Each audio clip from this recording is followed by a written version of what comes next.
Yo, what's going on, guys? Winter Kills here, and welcome to a brand new post-commentary locals feature match. Here we are in round 1 for the week, and we've got DDDs on the right versus Swordsoul Tenyi on the left. This is from my locals this past Saturday, which we had a back-to-duel tournament, so there's some extra prizes being given out, so like some playmats, OTS playmats, and some field centers.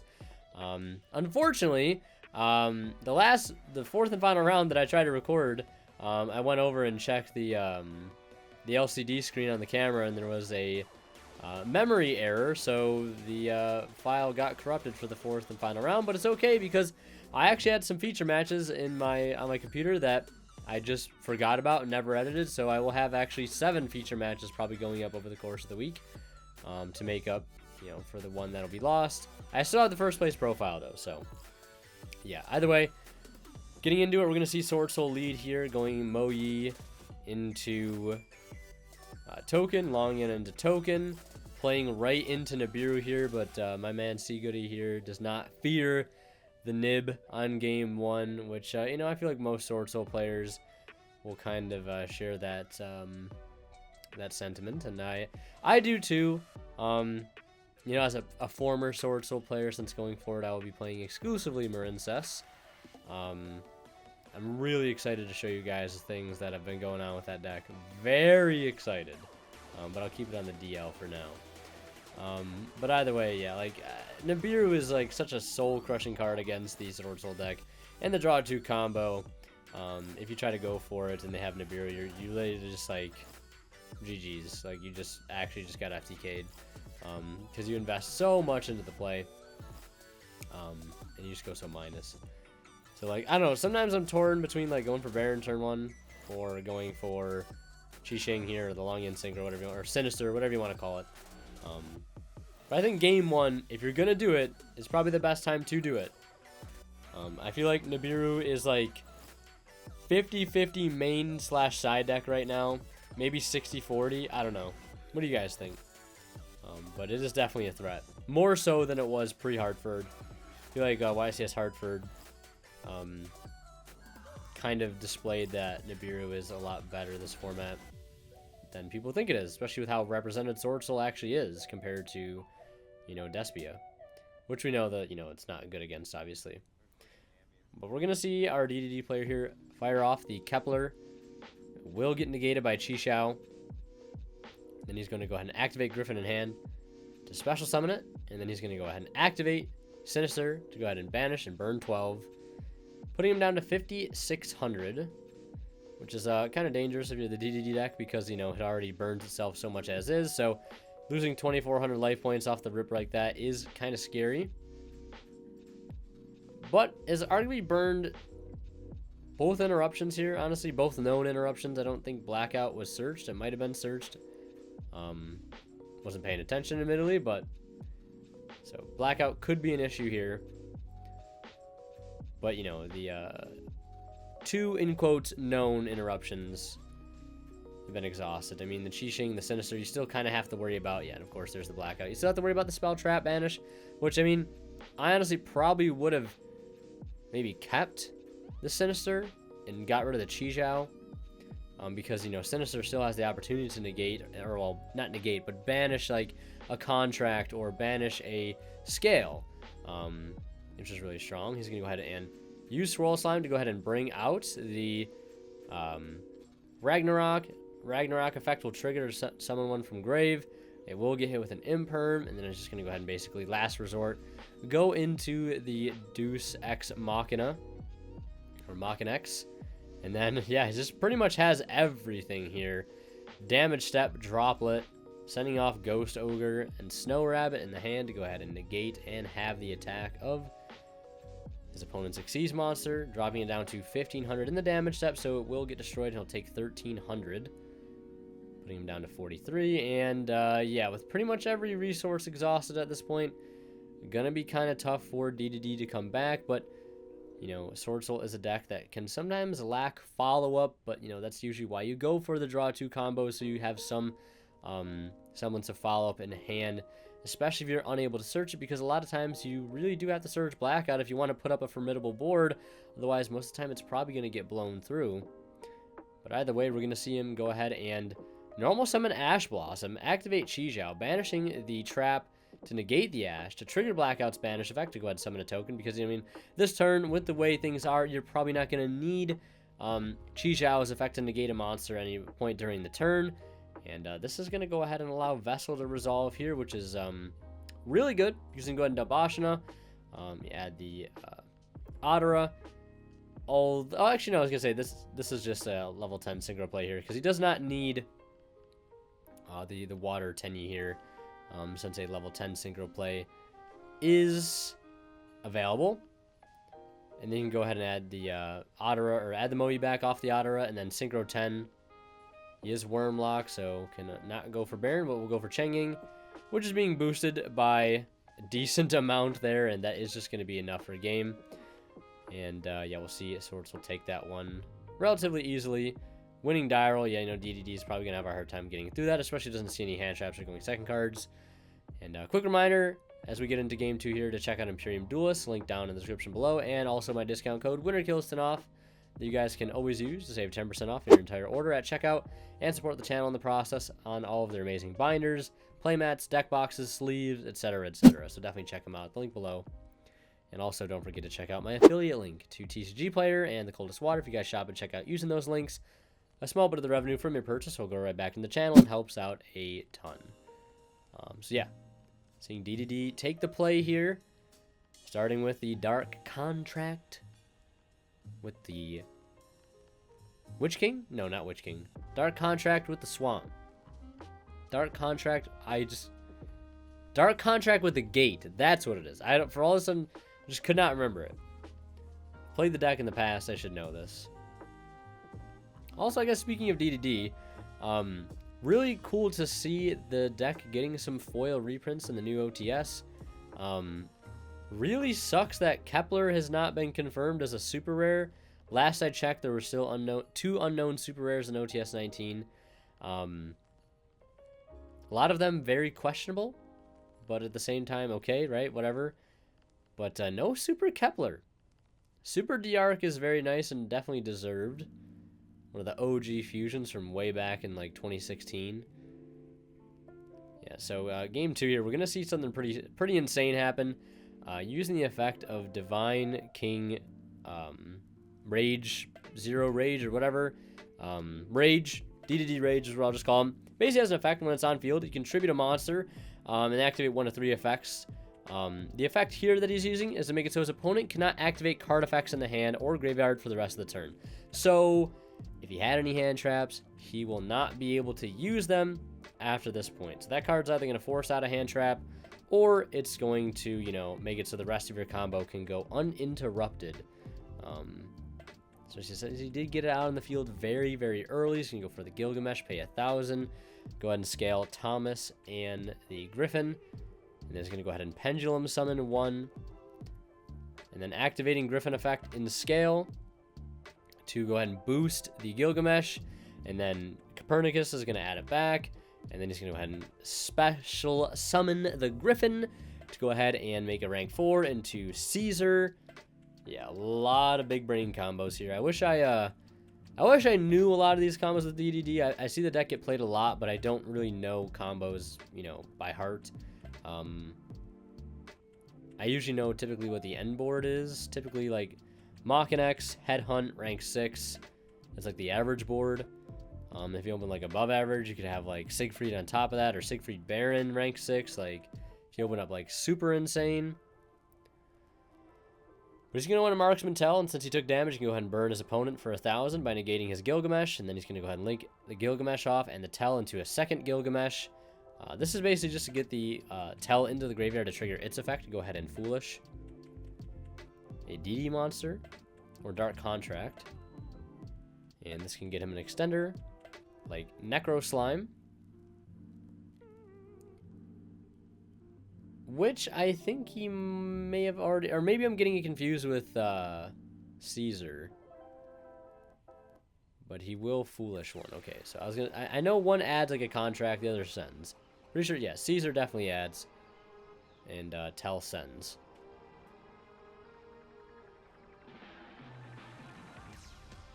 So going ahead and explaining something about Rage here, I'm assuming. And then activating, oh, looks like he sent the field spell. Dark Contract with Patent License. And then we're going to see him activate Swamp King, Fusion for a second Genghis. That's going to trigger Genghis to revive the Griffin. And then he's going to go ahead and search the DD Headhunt off of the Griffin. Which is, again, another form of interruption here. Overlay those two for the rank 6. And then overlay a Machinex on top of the Gilgamesh in the main monster zone. And set Headhunt. And go ahead and pass turn. So ended up getting the Rage back to hand. I'm not sure how, because I'm pretty sure he added the Griffin back off of the Copernicus.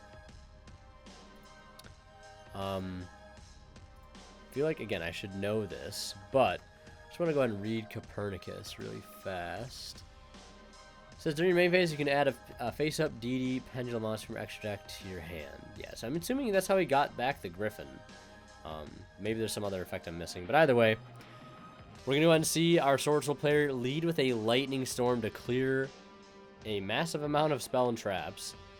That's going to do two things. It's going to shut off the Machinex, and it's also going to shut off the Headhunt. So 1-for-2 trade there, really nice. Obviously, the DD player, you know, wasn't born yesterday, so he's going to play around the Lightning Storm, which would absolutely annihilate the end board in several ways. But you know, at least with this, you still get to keep your Caesar, your High Wave King Caesar, which is important. It's actually a really strong card against Swordsoul. It pretty much stops every Swordsoul effect, stops every Tenyi kind of insane card, and requires a specific set of cards to actually go ahead and answer it, like Ecclesia plus Normal Summon, which is exactly what we're gonna see here. We call him C Goody for a reason, right? Just opens the stones when he needs to. But yeah, we're gonna go ahead and see him normal the Taya, special summon out the Ecclesia, go for Boxia, chain block the Boxia here with the Taya effect to go ahead and send a Worm. Gonna go ahead and dump the Mo Yi, shuffle back the Caesar, and pretty much all interruptions at this point have been dealt with. It's just a matter of trying to clear the board and going for the OTK. If he can break the board, if he can fully break the board here. He did have to give up his normal summon on Taya. Didn't get any tokens out of that. Was unable to use the Ecclesia. If he wants to keep going, he's going to have another Worm or Swordsoul card in hand to go ahead and actually resolve the Mo Yi. Of course, he doesn't technically have to revive the Mo Yi. He could actually box it, target itself, and Taya. And then Taya summons itself out, banishes the Mo Yi, and then goes ahead and singles for another Boxia to spin back the Griffin and the Machinex, leaving him with no cards. That's also an option. Trying to think of what else. I mean, maybe there is a Yazi play available here as well by banishing the Emergence. But finding a way to game here is going to be very important. Because this deck is like, I mean, I want to say DDD has a lot of follow-up here, but oh, he has Long Yin in hand too. Okay, that changes things. I was gonna say, you know what, this probably would be game here if that's the case, but Token Collector to put a damper on things. Gonna go ahead and shut off his extension here. I think pretty much all paths just lose to Collector. No Chalice, no Droplet, no Circle to beat the Collector. He's going to be forced to just go with Battle Phase, run over Griffin, and pass turn. Yeah, gotta love Token Collector. One unique thing about Token Collector, though, is that it is a level 4 Fiend, so it can actually be used to make Caesar, which is kind of cool. So we're going to see him start the turn with Swirl Slime to bring out Rage. Rage effect tribute off the Token Collector. Make it so he cannot use card effects in the hand or grave the rest of the turn. And then he's going to go ahead and commit the normal summon to Copernicus. And yeah, I mean, no hand traps is no hand traps. So we're probably going to see DDD just take this one here, all on the back of a Token Collector. Going to go ahead and dump the Necro Slime effect, to go ahead and banish it in another one, to go ahead and summon out the D-Arc. Probably want to try to assemble a game here without exhausting as much resources as possible. I mean, you don't really have to worry about playing any hand traps right now because of the Rage. We're going to see him link off into Gilgamesh, pay 1,000, go ahead and set the scales. And having access to a Pendulum Summon here is kind of huge. Can at least Pendulum Summon one from the extra deck. It's the opportunity to Pendulum Summon things like Griffin. Could also summon out the Rage, which I believe has 0 attack. Yeah, just reading its other effect, it says you contribute one other monster, apply one of these effects until the end of this turn. This card can attack directly. Your opponent can activate cards or effects in the spell and trap zones, or your opponent cannot activate the card effects in their hand or graveyard. So we're going to see him set scale. It's going to be Griffin and Ragnarok. Pendulum summon out the Griffin, and then activating Griffin effect. Interesting that we're not seeing him activate the effect of Ragnarok to bring back like a Genghis or something. This is just kind of unnecessary maybe. Saving it for, you know, afterwards if he really needs it. But we're going to see the scale affected Griffin go ahead and boost up the other Griffin by 1,000 for every Dark Contract on field or engraved. And he has 2. Has Swamp King and Gate. And that's going to boost it up by 1,000 to be able to go for game there with everything currently on field. And we're going to go to a game 3 situation. We're going to see Swordsoul obviously take the play here, leading with a copy of Desires. Going to go ahead and draw 2.